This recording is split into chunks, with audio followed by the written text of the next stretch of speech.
the very first step is to show that these numbers are really aspects of one's own personality and that they are also guides. They represent aspects of yourself. And the beauty of it is that these are your tools or your methods of changing reality and changing the world to suit your agenda. These are healing tools as well. They help you to become educated into how the mind actually works. As opposed to the world that is now, the mind is out of sync because we haven't been using these tools. So we perceive reality, or the mind perceives reality, but the mind may not be reality. The mind may be out of sync, very in a state of insanity and unreality, where you are subservient to the world's order, and the world controls, and the world dictates, and the dictates of other people. As we go through all the numbers, they all have these meanings relative to human traits and proclivities. First, we accept that they're encapsulations of human traits. The numbers are also mirrors because they both facilitate your ego needs, but they also instruct your ego needs.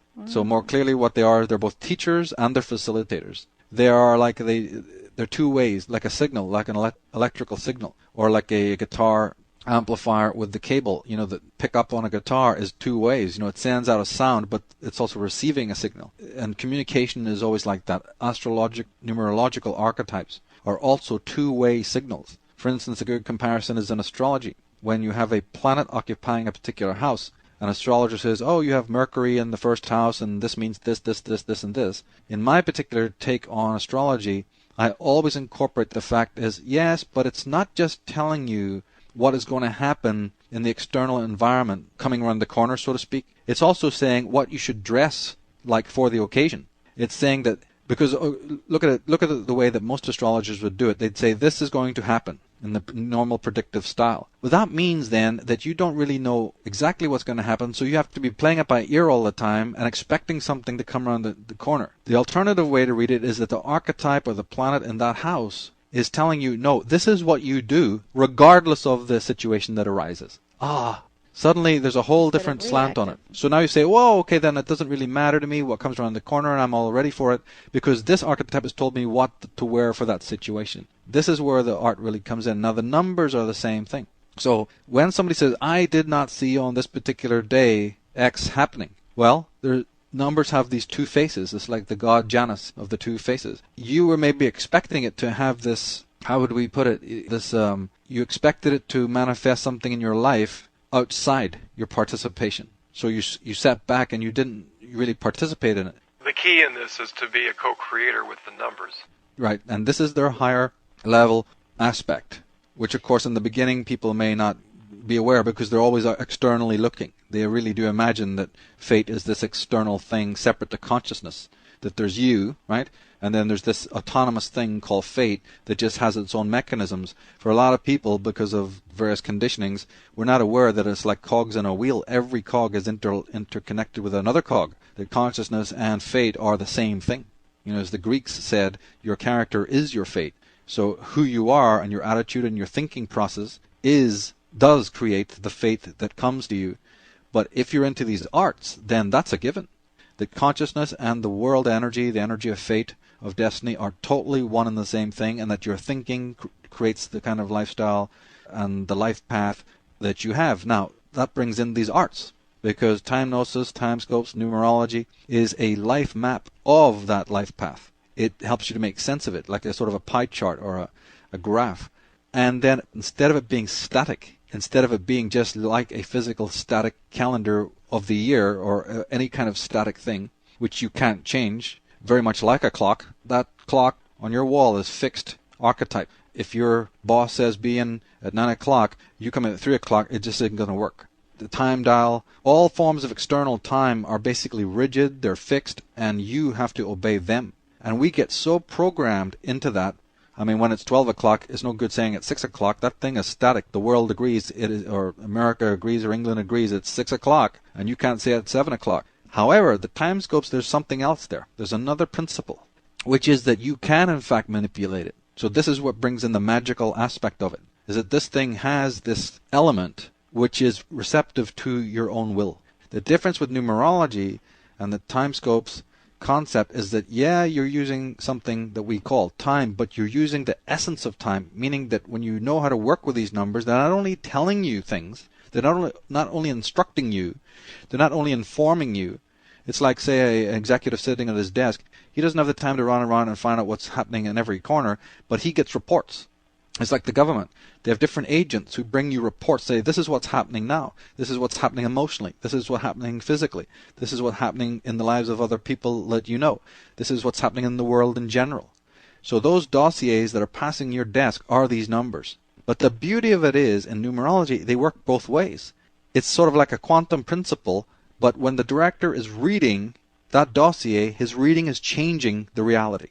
So it's real sci-fi. It's very futuristic. In a normal physical context, reading the reports of what's happening in a different part of the business or a different part of the corporation or a different part of the country, just reading it physically doesn't change anything. It means that when you are working with the numbers, first you're hearing what they say. This day means this 1 day means that, the 9 day this is your beginning education. As you start to embody what this is telling you, your consciousness reacts with the day. So say you're in a 7 day and the 7 has told you this is normally an outline of what the 7 day represents. But now what you're doing is you are embodying that, and whatever sevenness is or what sevenness means is an aspect of your consciousness. It's not a piece of paper like a dossier on the director's desk. It's a living thing. So now when you embody that, you're in a relationship with a living thing in exactly the same way as you're in a relationship with a living person. And this is very important because most people do not consider numbers to be living. We in the Western world have lost this incredible relationship with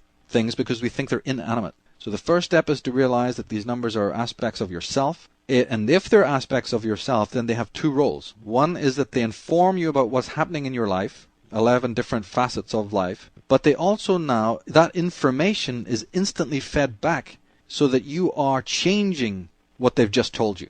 So your action is also changing the day. The information is instantly fed back into the realm of experience in the world. And you then are changing your own life. But this is the difference between you changing your own life and somebody else.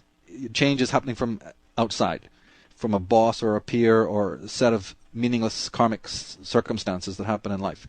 Suddenly the reins are in your own hand.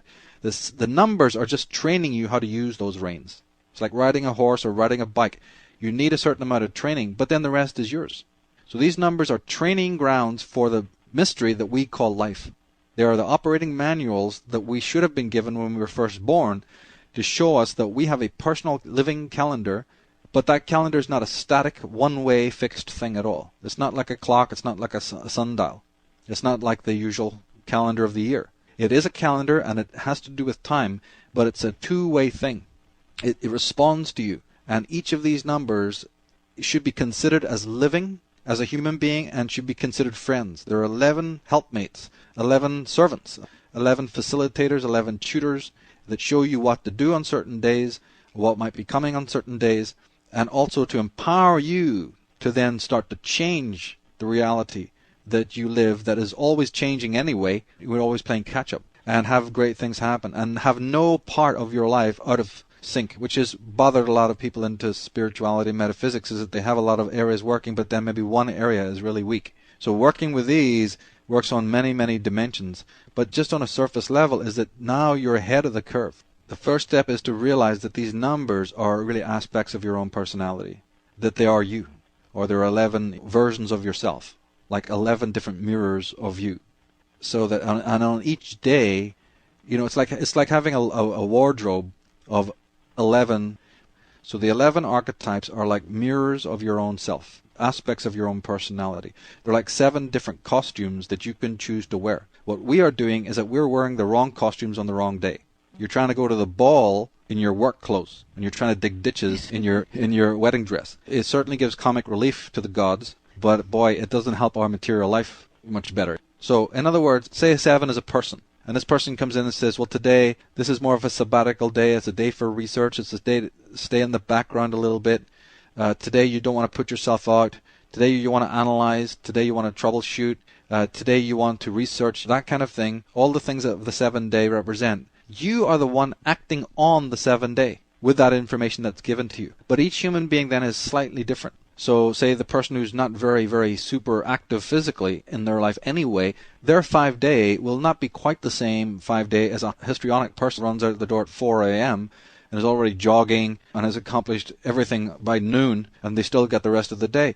So there's differences. For instance, an 8-day, we know that introverted, demure, sort of reserved, quiet people are probably not going to have the same kind of 8 expression in their lives as somebody who's a total overachieving go-getter who just seizes on every opportunity, which is not good for people who are very pedantic and who need a lot of planning and who are just so retentive in their consciousness. The 8-day, you see, will be experienced differently by those people as opposed to the go-getter who can just move quickly and who relies on chance. Other people don't rely on chance. They rely on their own patterns. And sometimes that can be a limitation. So somebody goes, oh, listen, I've been using your calendar, and on 8 days I don't see a thing of any success coming to me at all. Well, yeah, because the things are coming there, but you're vetoing it by your own energy. When in fact that 8-day might have been a call to arms, a call for you to change your particular vibration and your particular attitude.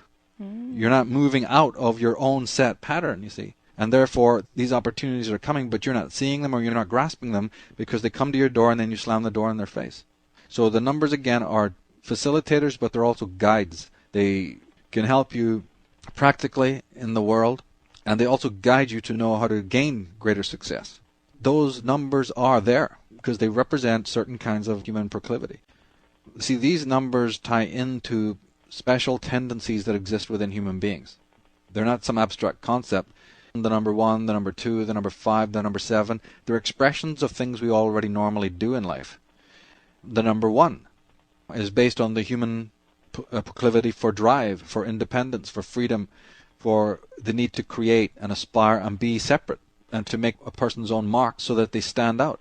2 is, again, recognition of the other person, but also working together towards a mutual goal. That 2 people now have the same goal in mind and work towards the same goal, even though there's 2 people, because the goal might have been started by 1 person, but 2 represents 2 or more people working together towards the same common interest. So they're all expressions. 3 is an expression of a sort of a temporary fruition, the growth period, brainstorming, adding the creativity. Number 3 is for you to bring your own expression and to bring your own uniqueness to something, and even to have a little bit of imagination and fantasy involved. 4, however, is just saying, look, what are the physical laws? What are the rules? What are the regulations? How do you make this thing in order? Bricks are not round. Triangles are not square. There's certain laws. 4 is just about structure, realizing that everything is built on a foundation, and if you don't have good foundations, then you can forget about building because the thing will collapse. So 4 is extremely important. It's about obeying the laws of the world, not the laws as you see it. And the 4 is the test of obedience to those things, and it's also the challenge of making ideas practical. 5 is learning, growth. It's always about growing because the human being needs to grow. You create the foundation, but then, okay, where do we go from there? The 5 is exploration, it's research, it's getting out and about, and it's experimentation and innovation. Whereas 6 is about harmony and also about the concept of communication, like now maybe we broadcast what we've done or what we've created to other people, but within a social setting, meaning it stays within the idioms of civilization. So it's not esoteric. The 6 is the sharing of ideas within 2 normal people in a very normal, casual, familiar way, without a lot of digression, without a lot of mystery, without a lot of explanations and footnotes. It's very conversational, very light, but at the same time very productive. The 7 is one of the big troubleshooting types of number, which of course then people think that the 7 habitually in numerology, they think is very inactive time. There's nothing inactive about a 7. 7 is the time for those people who have those kinds of skills of analysis and discrimination and troubleshooting and awareness of what might come around the corner as a problem. These are the forecasters who say, okay, here's a bunch of things in our business, or here's a bunch of stuff we're planning, or here's a project or an enterprise. Let me start to think about all the things that could go wrong. A lot of people can't do that. The 7 days to assist you doing that, because on the 7th day, those kinds of limitations or impediments might appear in microcosm. So therefore, the mystery of it is, the metaphysics of that is pay attention to that, because those are microcosmic little examples that you can use. So instead of getting fed up and frustrated and not wanting to deal with it, the stuff that comes in on a 7 is very, very good for those analytical people who are thinking about tomorrow and how to troubleshoot problems. The 8, of course, is the most energetic. It's similar to 1. It is about totally physical achievement. It's also about going for broke, taking risks, perhaps having to move very fast without planning. And like the 9-day is based on a particular proclivity that human beings have, which is to care about other people, to be charitable, to think less of the self, which doesn't mean think nothing of the self, but it means to maybe be concerned about the other people around you, particularly if somebody has done good for you, or particularly if somebody needs help. And then there's days when you really absolutely should not answer those calls because it would totally sabotage your own projects, like the 1 and the 5 and so on. So say, let's take the 9 again. That's just a number expression of a human trait or a human proclivity. 9 is sort of scaling back the personal needs and desires and taking to see that 9 is not altruistic and it's not about martyrdom. It's about realizing that there is a satisfactory part. You feel satisfied when you are also assisting other people because there's a learning in that as well. It is good for humility, which is why 9 is connected to humility. So it's like an exercise in humility is maybe assisting somebody else in their particular needs. 9 is also about taking care of the lives of the health of pets and animals. It's for definitely pulling back and being a lot more reserved and quiet, for attending to moves. And if you're scholastic or technical, then it is definitely for doing the fine-tuning, precise, determined, focused kind of work. But again, the essence is on solitariness. So on a 9-day, you don't want to be very social, and you don't want to be completely caught up. Why? Well, it's very obvious. The simple logic is that tomorrow is going to be a 1-day, most likely. Not all the time, but often 9s are followed by 1s, in which you're going to need all the dynamism and the energy. So see, the adversarial part of the mind would love us to burn off a lot of energy on the 9 and not get to bed till very late, so that we're really kind of burned out on the 1. So on the 9-day, it's not just about running around trying to find somebody to help or anything like that in a sort of panicky way because you feel that something will be wrong if you don't. It's about learning the lesson that comes with seeing the needs of others, but again, not letting those needs override your own. And so then the 10 is again back to the 1, and 11 is the master vibration. That's for all those kinds of things that deal with higher destiny. 11 is about choices and major decisions, about courtroom and legalistic types of events. It's also a time for coming from the highest truth. So we understand what we were saying earlier. What good is that to somebody who is not in truth? The 11-day could then be considered quite painful or uncomfortable for people whose morality is pretty lax, because 11 is a day in which dark sides of the personality, injustices, immorality, cutting corners, that kind of thing might show up. The reason why that stuff is showing up is so that you can get rid of it, not do that, and start to work towards being a better person. The 22 is similar to that, only again, the 22 now, I think of it as that the 11 helps you to interface with the divine or the higher guides. It's very pure, it's very based on divine justice and balance. The 22 is a number of mastery, but it helps us to become masters in regards to the world, in really high-end areas which have to do with physical, professional recognition and fame and so on. The public image, your public standing, your public status, your public image, as well as a spiritual component. Because, of course, to get to be that famous or to get to be recognized publicly, it is kind of a karmic thing. But then one could say all the numbers are karmic like that.